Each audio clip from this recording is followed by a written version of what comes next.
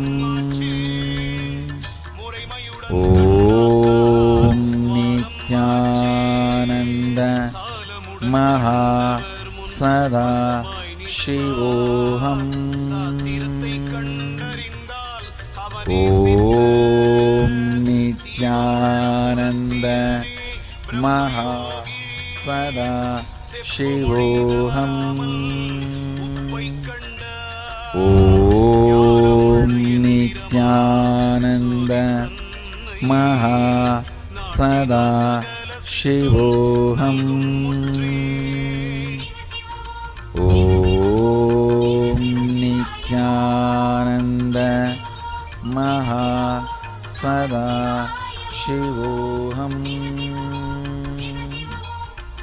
ஓம் நித்யானந்த மகா சதா சிவோகம்.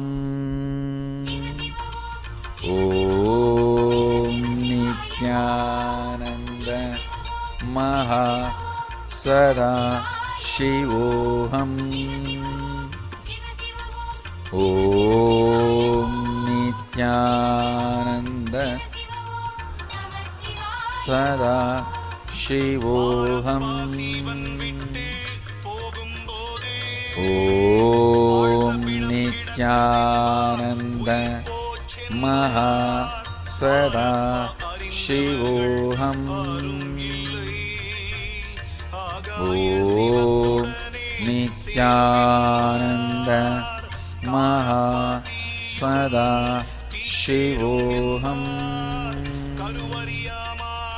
ஓம் நித்யானந்த மகா சதா சிவோகம்.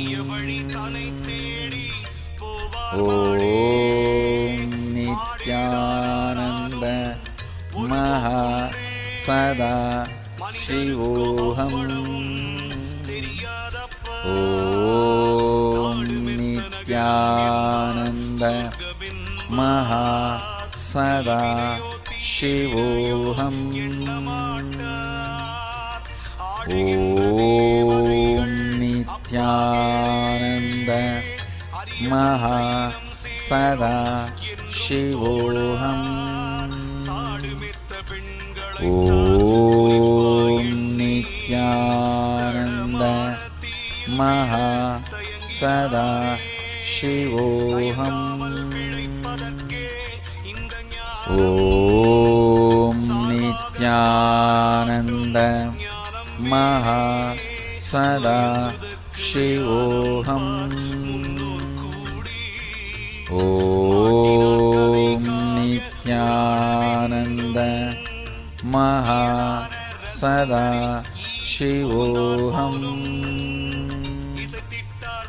ஓம் நித்யானந்த மகா சதா சிவோகம். ஓம் நித்யானந்த மகா சதா சிவோகம். ஓம் நித்யானந்த மகா சதா சிவோகம். Chant intensely.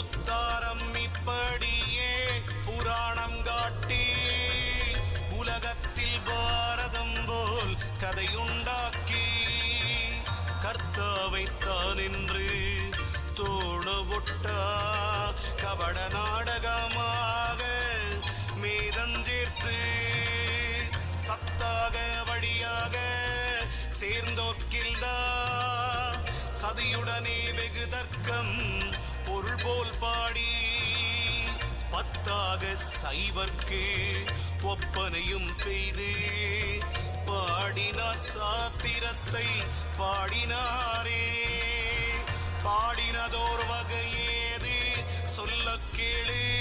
ஓம் நித்யானந்த மகா சதா சிவோஹம். ஓம் நித்யானந்த மகா சதா சிவோஹம். ஓம் நித்யானந்த மகா சதா சிவோஹம். ஓம் நித்யானந்த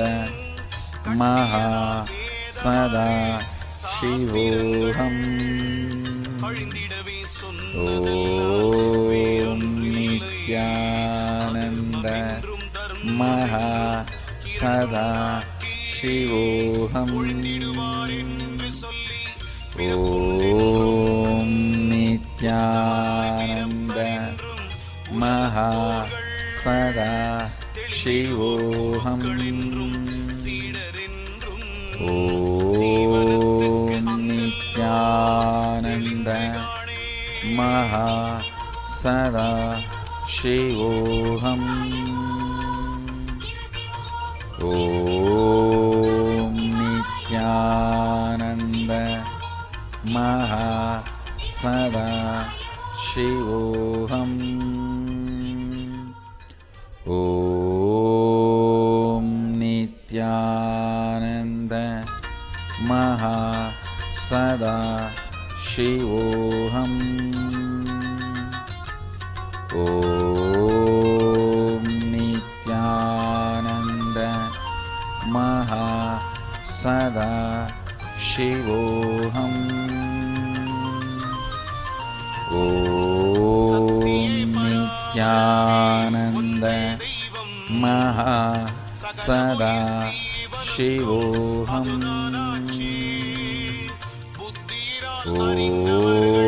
ஓம் நித்யானந்த மகா சதா சிவோஹம்.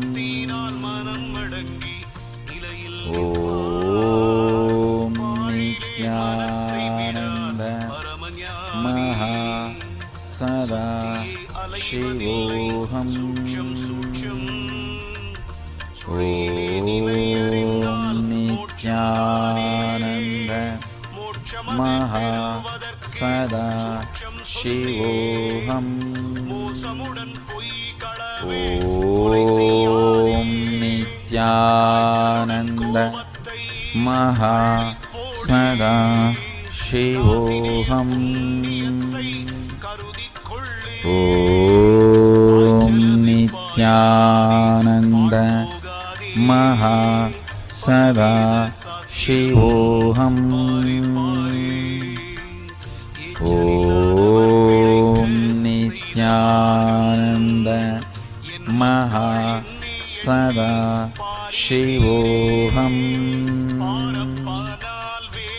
ஓம் நித்யானந்த மகா